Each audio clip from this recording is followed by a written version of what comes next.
Now, the prevailing theory of what happened to the civilization in the Amazon rainforest is disease, right? And that prevailing theory is correct. It was there was a Spaniard, Francisco de Orellana, who accidentally managed to travel the entire way across the Amazon, across South America in the 1560s.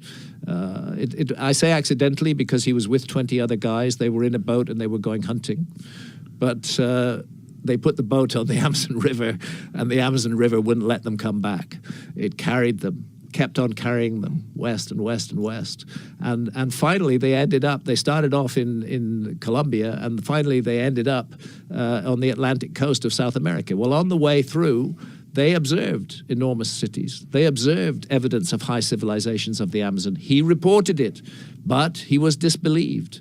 It was thought that he was making it up, and it's these new LiDAR surveys that have confirmed that he was absolutely correct. And God knows what else might be found in the Amazon if the work were actually done. So those initial explorers carried diseases? And they carried diseases. This is the thing. Orellana encountered thriving, highly populated areas. 100 years later, all gone, completely gone. Not because of muskets and swords, but because of smallpox, primarily because of smallpox and other diseases that were imported from Europe that the indigenous inhabitants did not have resistance to. Just completely decimated those civilizations, almost wiped them completely from human memory. There's no doubt that that biological weapon is the reason for the conquest of the Americas, that it was the diseases that were brought in. And in some cases, those diseases were deliberately spread, but in other cases, it was just an accident of contact. And that's the exact same thing that happened in North America. And that's the exact same thing that happened in North America, too. That's how it became so easy for Europeans to conquer, because of the diseases they brought with them. And it is, I call it the earliest known example of a biological weapon that we're seeing in the story of the Americas. And so much was wiped out, so much memory was wiped out. And then not just the killing off of the people with the diseases that Europeans brought, but the church, the way that the church behaved in the Americas was appalling. The deliberate burning of Mayan codices. In one bonfire, 5,000 Mayan books were heaped up and burnt by some idiot priest. What's he doing there but wiping out the memory banks of humanity?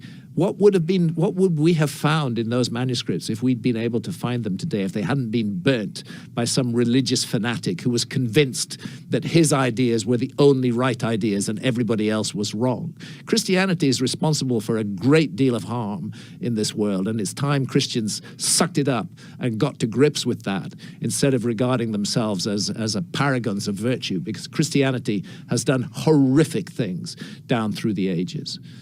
Hopefully it's learned from its experiences. Hopefully. That doesn't seem very likely. But it's been an instrument, It's been an instrument of destruction of human memory. Yes. Those who were destroying that human memory, no doubt they fervently believed that they were right. But their belief that they were right doesn't mean they were right. They were wrong. They've deprived us of huge libraries of knowledge which would otherwise be available to us. That's why I call us a species with amnesia, that we have forgotten so much about our own past. And we're in that kind of amnesiac state where we just have a feeling that something's wrong, but we don't quite know what it is.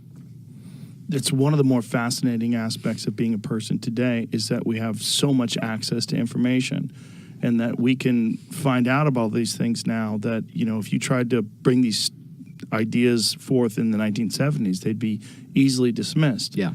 But now, because of LiDAR, because of our understanding of what disease did to North America and what the Christians did, and it's a far more compelling conversation. Yeah, and the internet.